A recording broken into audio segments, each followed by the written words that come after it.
Avant tout, je tiens à remercier les organisateurs et vous tous qui a permis donc notre présence ici et au nom donc de Mayotte. Avant de vous parler donc des usages, j'aimerais vous aborder d'abord ce qu'il en est exactement de Mayotte,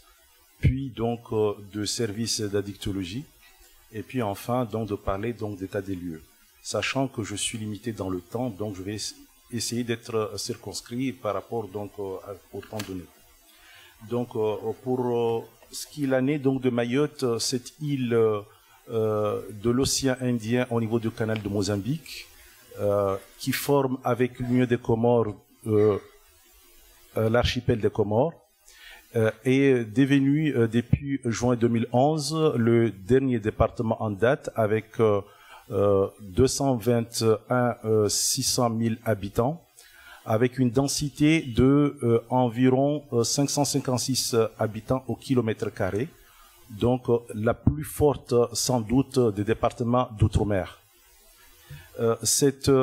île, en même temps, est la plus jeune département de France, avec plus de 50% de sa population qui a moins de 18 ans. Et la proportion des étrangers représente en soi 40%, donc très forte, sans doute donc des départements de France. Et parmi eux, 40% sont nés donc à Mayotte, avec un taux de croissance qui est estimé à 2,7% par an, soit plus de naissances par rapport au décès et faisant donc de Mayotte la première maternité de France. En matière donc de formation, Mayotte est peu formée et peu diplômée, donc puisque 70% de sa population n'est pas diplômée, avec un taux de chômage pour ceux qui peuvent travailler qui avoisine 30%, et une population qui est essentiellement musulmane avec 95% de cette population, et une pauvreté puisque c'est la région la plus pauvre de l'Union européenne avec une PIB qui est estimé environ à 8 300 € par habitant, et une densité médicale qui est très très faible. Quand je mentionne 70, c'est tout praticien inclus, donc ça fait très faible. Le système de santé de Mayotte est essentiellement donc axé sur le secteur public, dominé sur l'aspect curatif par le centre hospitalier de Mayotte, avec le plateau technique concentré avec les spécialistes au niveau de Mamoudzou et des hôpitaux périphériques au nord, au sud, au centre et en petite aire, et 13 dispensaires dans chaque village qui n'est pas doté donc de centre périphérique. En fait, il s'agit aussi de dispensaires, mais annexés avec une maternité compte tenu donc de la forte natalité de la population mahoraise. En ce qui concerne le secteur public, en matière donc de suivi de grossesse et de prévention chez les jeunes enfants, est assuré par la PMI, et le secteur privé est très embryonnaire puisqu'il n'y a ni clinique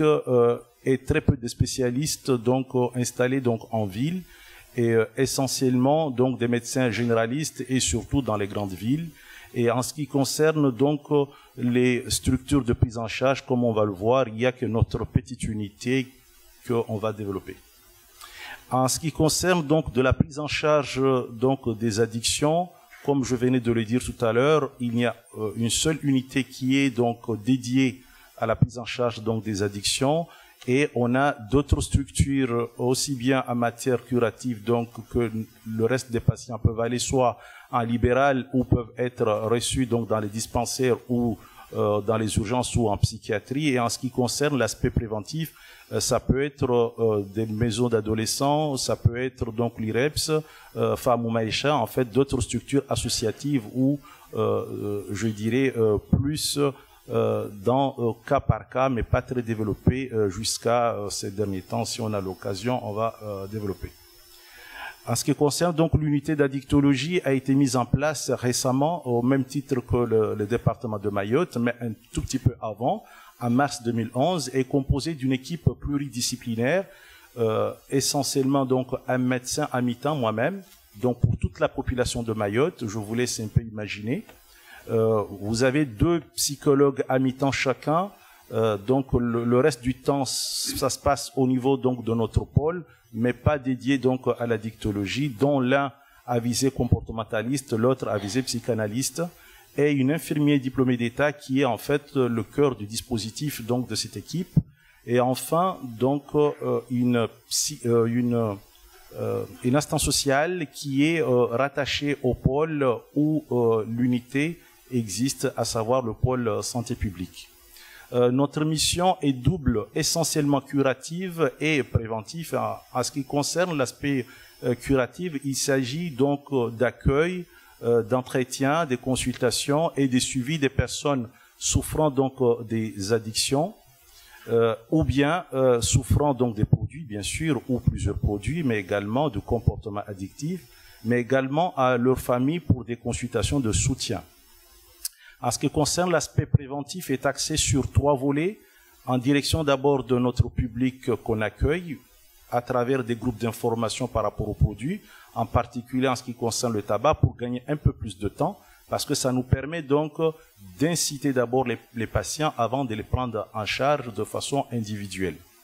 En ce qui concerne donc l'aspect en fait dirigé par rapport à la population, ça peut être à travers des émissions radiodiffusées, mais ça peut être aussi des journées de sensibilisation avec les partenaires donc de l'unité. Également, nous assurons une volet formation au sein donc de l'hôpital, en particulier pour les infirmiers et les sages-femmes, afin de permettre de rayonner un peu plus que là où nous existons, à savoir à Mamoudzou. Donc, en matière de fonctionnement, en fait, on est un service ambulatoire, donc nous travaillons de lundi à vendredi, et en intra donc unitaire, mais quand c'est nécessaire aussi en intra hospitalier, soit par rapport à des avis, soit pour commencer à créer l'alliance thérapeutique et inciter les patients à venir vers nous en fonction donc de la demande. Et c'est ainsi qu'on a laissé un cahier aux urgences pour que tout patient qui souffre, puisque le patient est perçu comme étant un perturbateur au niveau des urgences, plus qu'une personne souffrant donc de son usage. Donc ça nous permet de créer le lien à travers donc ce système, mais également il faut savoir que nous assurons en cas d'hospitalisation donc à travers les unités existantes, puisqu'on n'a pas de lit, comme on a dit tout à l'heure, on est un service ambulatoire, soit en médecine, soit en psychiatrie, et quand cela nécessite donc par exemple un sévrage complexe chez des personnes qui souffrent d'alcool et d'autres produits et qu'on ne peut pas faire donc en ambulatoire ni en hospitalisation simple, on est amené donc à essayer d'évacuer, sachant qu'on évacue très peu. En ce qui concerne donc le fonctionnement, les patients voient d'abord l'infirmier qui accueille, qui explique ce qu'il en est donc de notre système de prise en charge, puis essaye de recueillir les données administratives et donc de la personne. Également, il fait donc une évaluation sommaire des usages avec les fluctuations dans le temps, puis enfin donc adresse aux autres professionnels pour une évaluation globale et une concertation qui a eu lieu une fois par mois pour essayer donc d'aborder un projet thérapeutique. Enfin,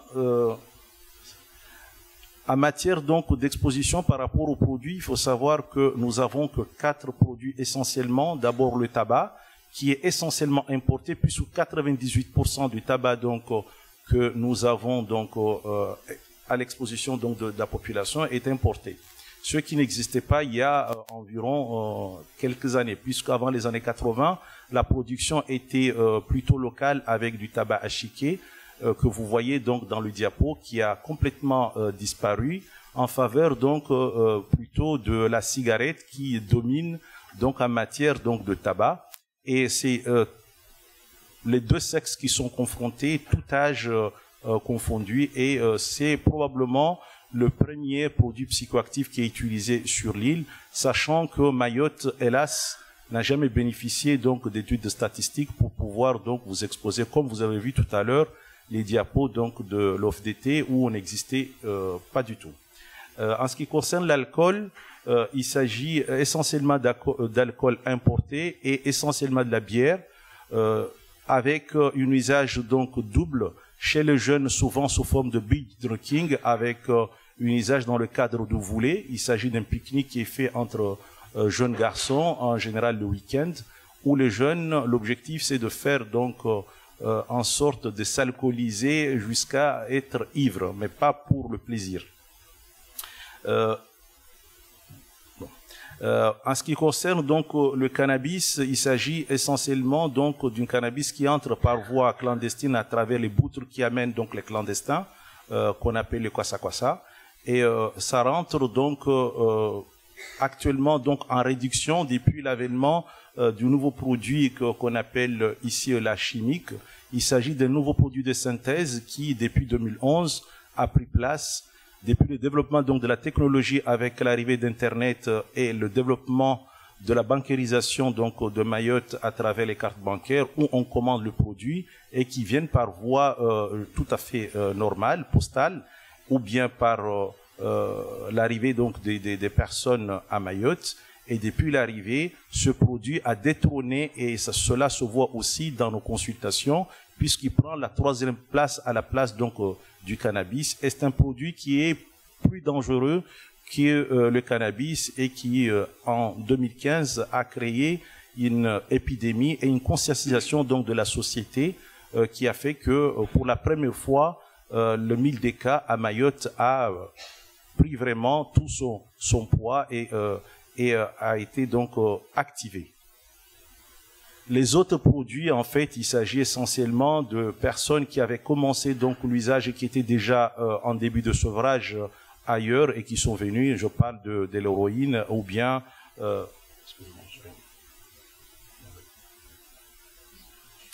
par rapport à ces usages, il faut noter qu'il y a en fait des facteurs qui favorisent. Nous avons été une société qui était protégée par la religion et par la culture jusqu'à les années 80, où l'usage était réservé dans les grandes villes, mais les villages qui vivaient de façon traditionnelle avec ce système où le jeune était formé dans ce qu'on appelle l'école coranique en maoré, qu'on appelle le shoni, protégeait donc finalement le jeune qui était en fait sous la responsabilité de tout un village, qui enseignait et qui donnait je dirais, les premiers pas aux jeunes, ce qui expliquait que donc avant les années 80, quasiment l'usage des produits était réservé aux adultes. Sauf qu'avec le temps et le développement de Mayotte, les voies d'accès, c'est pour cela que vous constatez que la majorité des produits est plutôt importée. Cela est vrai aussi pour l'alimentation, puisqu'avant on mangeait du poulet local, maintenant tout est importé, on parle de mabawa, au point que ça symbolise la revendication, par exemple, mahoraise, quand il faut demander un peu plus des moyens. En ce qui concerne donc ce qui favorise finalement l'usage, c'est la mutation culturelle, c'est la perte de vitesse de la religion qui protégeait, puisque finalement les cadis qui étaient en quelque sorte des juges et qui encadraient un peu ces choses-là ont été relayés à des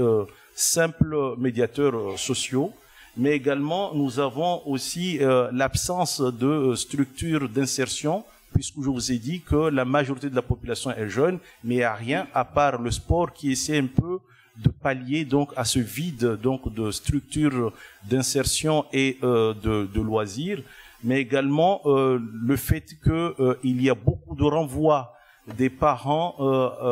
aux Comores et les enfants restent errants, donc les jeunes sont œuvrés à eux-mêmes et donc participent, si vous voulez, à noircir ce tableau.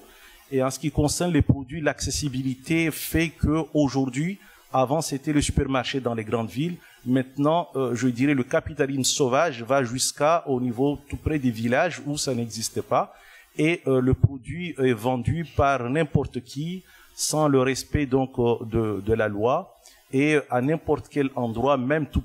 proche donc des écoles. Mais également se trouve le problème donc de l'encadrement des parents qui se sentent pas vraiment à mesure de maîtriser, puisque avant c'était le village qui élevait l'enfant, maintenant c'est les parents qui ont peur même d'éduquer l'enfant, ont peur donc de les taper, puisque c'était l'éducation qui existait et créait des soucis. Je vous remercie de votre attention.